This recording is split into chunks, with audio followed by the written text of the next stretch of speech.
2018 ശബരിമല ആചാര അനുഷ്ഠാനങ്ങൾക്ക് നേർക്കുണ്ടായ ബഹുമാനപ്പെട്ട സുപ്രീം കോടതി വിധിയും ആ വിധിയെ തുടർന്ന് കേരളത്തിലുണ്ടായ കോലാഹലങ്ങളും ആ വിധി നടപ്പിലാക്കുവാൻ പിണറായി വിജയനും സംഘവും നടത്തിയ ഗൂഢാലോചനയും പിന്നീട് ശബരിമലയിൽ ആചാര ലംഘനം നടന്നതുമെല്ലാം നമുക്കറിയാം. ആ വാർത്താ റിപ്പോർട്ടിനു വേണ്ടി വലിയ വെണ്ടയ്ക്ക വലിപ്പത്തിൽ അച്ചുനിരത്തിയ മലയാള മാധ്യമങ്ങൾ ഈ അടുത്ത ദിവസം അതേ ബഹുമാനപ്പെട്ട സുപ്രീം കോടതിയിൽ ഇതേ വിഷയത്തെ സംബന്ധിച്ചുണ്ടായ ചില നാടകീയ രംഗങ്ങൾ കണ്ടില്ല, അല്ലെങ്കിൽ അറിഞ്ഞില്ല, അതും അല്ലെങ്കിൽ അറിഞ്ഞതായി ഭാവിച്ചില്ല. നേരോടെ നിരന്തരം നിർഭയം ഒക്കെ വാർത്താ തള്ളുകൾ നടത്തുന്ന മലയാള മാധ്യമ സിംഹങ്ങൾ ആരും അത് റിപ്പോർട്ട് ചെയ്തില്ല, ആരും അന്തിച്ചർച്ച നടത്തിയില്ല.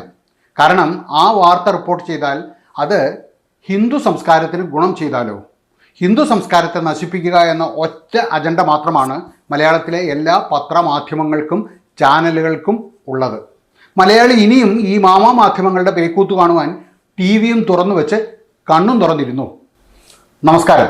സുപ്രീം കോടതിയിൽ ശബരിമല കേസുമായി ബന്ധപ്പെട്ട് കഴിഞ്ഞ ദിവസങ്ങളിൽ നടന്നത് അത്യന്തം നാടകീയമായ രംഗങ്ങളാണ്. എന്നാൽ നമ്മുടെ കേരളത്തിലെ പ്രമുഖ പത്രങ്ങളോ ചാനലുകളോ ഈ വാർത്തകൾ നിങ്ങളിലേക്ക് എത്തിച്ചോ? ഇല്ല എന്നതാണ് സത്യം. ഹിന്ദു വിശ്വാസങ്ങളെയും ആചാരങ്ങളെയും പരിഹസിക്കാൻ മത്സരിക്കുന്നവർ ആ ആചാരങ്ങളെ സംരക്ഷിക്കാൻ കോടതി നടത്തിയ നിരീക്ഷണങ്ങൾ ബോധപൂർവം മറച്ചുപിടിക്കുകയാണ് ചെയ്തത്. ഓർക്കണം, ശബരിമലയിൽ സ്ത്രീ പ്രവേശനം വേണമെന്ന വിധി വന്നപ്പോൾ അത് ആഘോഷമാക്കിയവരാണ് നമ്മുടെ മാധ്യമങ്ങൾ.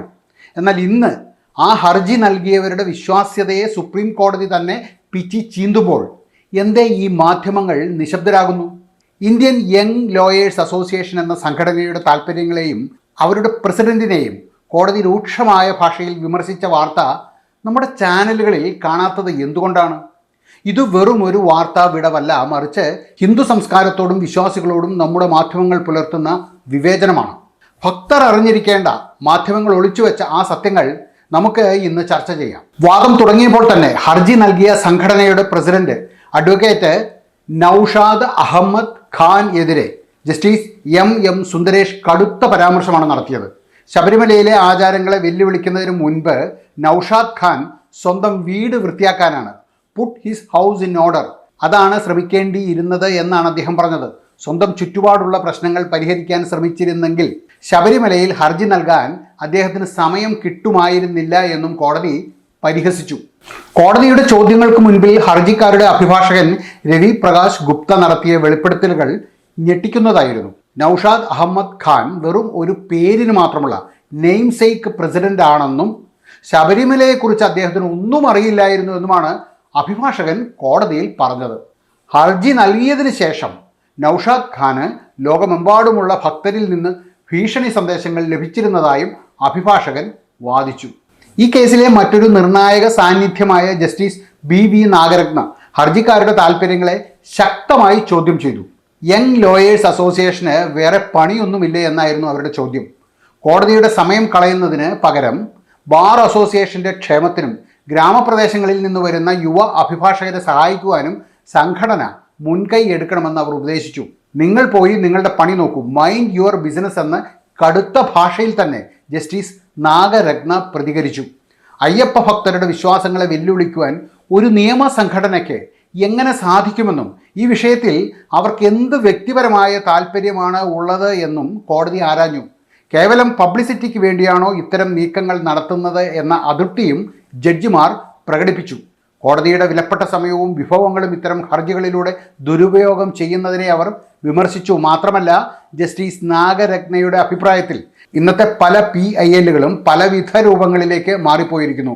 പ്രൈവറ്റ് ഇൻട്രസ്റ്റ് ലിറ്റിഗേഷൻ, പൊതു താല്പര്യത്തിന് പകരം വ്യക്തിപരമായ താല്പര്യങ്ങൾക്ക് വേണ്ടി ഫയൽ ചെയ്യുന്നവ, പബ്ലിസിറ്റി ഇൻട്രസ്റ്റ് ലിറ്റിഗേഷൻ, മാധ്യമ ശ്രദ്ധയും പ്രശസ്തിയും മാത്രം ലക്ഷ്യമിട്ട് നൽകുന്നവ, പൈസ ഇൻട്രസ്റ്റ് ലിറ്റിഗേഷൻ, സാമ്പത്തിക ലാഭത്തിനോ ബ്ലാക്ക് മെയിലിങ്ങിനോ വേണ്ടി ഉപയോഗിക്കുന്നവ, പൊളിറ്റിക്കൽ ഇൻട്രസ്റ്റ് ലിറ്റിഗേഷൻ, രാഷ്ട്രീയ ലക്ഷ്യങ്ങൾ വെച്ചുകൊണ്ടും രാഷ്ട്രീയ എതിരാളികളെ പൂട്ടാനും ഉപയോഗിക്കുന്നവ.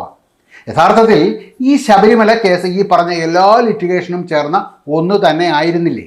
ചീഫ് ജസ്റ്റിസ് സൂര്യകാന്ത് ഹർജിക്കാരോട് നേരിട്ട് ചോദിച്ച ചോദ്യം ഇങ്ങനെയായിരുന്നു: നിങ്ങൾ ഈ രാജ്യത്തെ മുഖ്യ പൂജാരിയാണോ?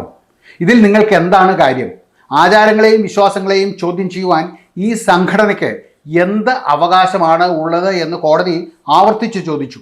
ഹർജി നൽകുന്നതിന് മുൻപ് സംഘടനയ്ക്കുള്ളിൽ യാതൊരുവിധ ഔദ്യോഗിക പ്രമേയവും റെസൊല്യൂഷനും പാസാക്കിയിരുന്നില്ല എന്ന് അഭിഭാഷകൻ സമ്മതിച്ചത് കോടതിയെ കൂടുതൽ ചൊടിപ്പിച്ചു. വാദത്തിനിടെ അയ്യപ്പസ്വാമി ഒരു ബുദ്ധമത വിശ്വാസിയായിരുന്നു എന്ന് അഭിഭാഷകൻ ഗുപ്ത വാദിക്കാൻ ശ്രമിച്ചു. ഇതിനെ ജസ്റ്റിസ് അരവിന്ദ് കുമാർ ഉടനെ തന്നെ തടഞ്ഞു. ഒരു വശത്ത് നിങ്ങൾ വിശ്വാസിയാണ് എന്ന് പറയുന്നു, മറുവശത്ത് അയ്യപ്പസ്വാമി മറ്റാരോ ആയിരുന്നു എന്ന് പറയുന്നു. എന്താണിത് എന്ന് അദ്ദേഹം ചോദിച്ചു. നിങ്ങൾ ശരിക്കും എന്താണ് വിശ്വസിക്കുന്നത് എന്ന് വ്യക്തമാക്കുവാൻ ജസ്റ്റിസ് നാഗരത്നയും ആവശ്യപ്പെട്ടു. നിയമപരമായ ചോദ്യങ്ങളിൽ മാത്രം ശ്രദ്ധ കേന്ദ്രീകരിക്കുവാൻ കോടതി അഭിഭാഷകന് കർശന നിർദ്ദേശം നൽകി. ഇത്തരം നെറികേടുകൾ പുറത്തു വരുമ്പോൾ അത് ജനങ്ങളിൽ എത്തിക്കുവാൻ നമ്മുടെ മാധ്യമങ്ങൾക്ക് മടിയാണ്. കാരണം അവർക്ക് വേണ്ടത് ഹിന്ദു സംസ്കാരത്തെ അപകീർത്തിപ്പെടുത്തുന്ന വാർത്തകൾ മാത്രമാണ്. വിശ്വാസികൾക്ക് അനുകൂലമായ അല്ലെങ്കിൽ സത്യസന്ധമായ ഒരു വാർത്ത വന്നാൽ അത് മുക്കാൻ ഇവർക്ക് പ്രത്യേക വൈദഗ്ധ്യമുണ്ട്. ബർഖാദത്ത്, വീർ സാങ്വി, ഇവരെയൊക്കെ നിങ്ങൾക്കറിയാമല്ലോ അല്ലേ? ഈ മാധ്യമ പ്രവർത്തകരുടെ ലേഖനങ്ങളും ക്ഷേത്രത്തിലെ മുഖ്യ പൂജാരിയെ സംബന്ധിച്ച ചില വിവാദ വാർത്തകളും അടിസ്ഥാനമാക്കിയാണ് ഈ പൊതു താൽപ്പര്യ ഹർജി ഫയൽ ചെയ്തത് എന്ന് അഭിഭാഷകൻ സമ്മതിച്ചു. മനസ്സിലായില്ലേ? വെറും വാർത്തകളുടെ അടിസ്ഥാനത്തിൽ ഒരു ഹർജി. വെറും വാർത്തകളുടെ അടിസ്ഥാനത്തിൽ ഇത്തരം ഒരു ഹർജി എങ്ങനെ സ്വീകരിക്കും എന്ന് കോടതി അത്ഭുതം പ്രകടിപ്പിച്ചു. ഇത് നിയമ സംവിധാനത്തെ ദുരുപയോഗം ചെയ്യൽ ആണ് എന്നും കോടതി നിരീക്ഷിച്ചു. Abuse of process of law. ഇത് ഒരു നിരുത്തരവാദപരമായ നടപടിയാണെന്ന് നിരീക്ഷിച്ച കോടതി ഈ ഹർജി തുടക്കത്തിലെ ചവറ്റുകുട്ടയിൽ തള്ളേണ്ടതായിരുന്നു എന്ന് തുറന്നടിച്ചു. നിയമ സംവിധാനത്തെ ദുരുപയോഗം ചെയ്യുന്ന ഇത്തരം നീക്കങ്ങൾ അനുവദിക്കില്ല എന്ന് വ്യക്തമാക്കിയ ജസ്റ്റിസ് എം സുന്ദരേഷ് ഇത് തികച്ചും അനുചിതമായ നടപടി ആണ് എന്നും കൂട്ടിച്ചേർത്തു.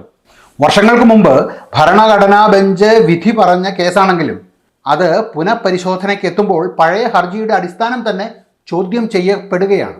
അതായത് 2006 പൊതു താൽപ്പര്യ ഹർജി തന്നെ അന്നേ ചവറ്റുകുട്ടയിൽ എറിയേണ്ടതായിരുന്നു എന്ന് കോടതി തന്നെ പറയുമ്പോൾ 2018 വിധിക്ക് എന്ത് പ്രസക്തിയാണുള്ളത്? ആ വിധി നിലനിൽക്കുമോ? ഈ വാദപ്രതിവാദങ്ങൾക്ക് ശേഷം 9 അംഗ ബെഞ്ച് കേസ് വിധി പറയാനായി മാറ്റിയിരിക്കുകയാണ്. ശബരിമല കേസിൽ ഈ പുതിയ നിരീക്ഷണങ്ങൾ എത്രത്തോളം സ്വാധീനം ചെലുത്തും എന്ന് വരും ദിവസങ്ങളിൽ നമുക്കറിയാം. ഇനി മാധ്യമങ്ങളെക്കുറിച്ച് കൂടി. മാധ്യമങ്ങൾ കാണിക്കുന്ന ഈ ഇരട്ടത്താപ്പ് നാം തിരിച്ചറിയണം. സാംസ്കാരിക അധിനിവേശത്തിന് കൂട്ടുനിൽക്കുന്ന ഈ ചാനലുകളെയും പത്രങ്ങളെയും വിശ്വസിക്കുന്നതിന് മുൻപ് സത്യം എന്താണ് എന്ന് നാം അന്വേഷിക്കണം. സുപ്രീം കോടതിയിൽ നിന്ന് വന്ന ഈ നിരീക്ഷണങ്ങൾ ഭക്തർക്ക് വലിയ ഒരു ആശ്വാസമാണ്. ആചാരങ്ങളിൽ ഇടപെടാൻ ആർക്കും അധികാരമില്ല എന്ന കൃത്യമായ സൂചനയാണ് കോടതി നൽകിയിരിക്കുന്നത്. സത്യം മൂടിവെക്കുവാൻ എത്ര ശ്രമിച്ചാലും അത് ഒരു നാൾ പുറത്തു വരും. ശബരിമല കേസിൽ ഇപ്പോൾ സംഭവിച്ചിരിക്കുന്നത് അതാണ്. മാധ്യമങ്ങൾ കാണിക്കുന്ന ഈ തമസ്കരണം വിശ്വാസികളോടുള്ള വെല്ലുവിളിയാണ്. ഈ വാർത്ത പരമാവധി ആളുകളിലേക്ക് എത്തിക്കുക. നമ്മുടെ സംസ്കാരത്തെ സംരക്ഷിക്കുവാൻ നാം തന്നെ മുന്നിട്ടിറങ്ങണം. ഓരോ മലയാളിക്കും ശബരിമല വെറും ഒരു വിശ്വാസം മാത്രമല്ല. സ്വാമിയെ ശരണമയ്യപ്പ എന്ന് നീട്ടി വിളിക്കുമ്പോൾ ഓരോ ഭക്തൻ്റെയും കണ്ണു നിറയും. ഇനി പോയി ആ ശ്രീകോവിലിന് മുൻപിൽ ഒരു സെക്കൻഡ് അവിടെ നിൽക്കുമ്പോൾ നിറയാത്ത കണ്ണുകളോ നിറയാത്ത മനസ്സുകളോ കുപ്പാത്ത കൈകളോ ഉണ്ടാകില്ല. ഭഗവാൻ അയ്യപ്പൻ കലിയുഗ വരദനാണ്. അയ്യപ്പൻ പണി തുടങ്ങി എന്ന് മാത്രം അറിഞ്ഞാൽ മതി. ഇനി ഭഗവാന്റെ സ്വർണം കട്ടവർക്കും ഇരിക്കപ്പൊറുതി ഉണ്ടാകില്ല. ഞാൻ പണ്ടൊരു വീഡിയോയിൽ പറഞ്ഞിരുന്നു, അയ്യപ്പൻ്റെ കോപം തലമുറകളിലേക്ക് വ്യാപരിക്കും എന്ന്. അതും ഞാനല്ലെങ്കിൽ ഇത് കേൾക്കുന്ന നിങ്ങളിൽ കുറച്ചു പേരെങ്കിലും കാണും, തീർച്ച. ഈ വിഷയത്തെക്കുറിച്ചുള്ള നിങ്ങളുടെ അഭിപ്രായങ്ങൾ താഴെ കമൻറ്റ് ചെയ്യുക. കൂടുതൽ വാർത്തകൾക്കായി ചാനൽ സബ്സ്ക്രൈബ് ചെയ്യുക. നന്ദി.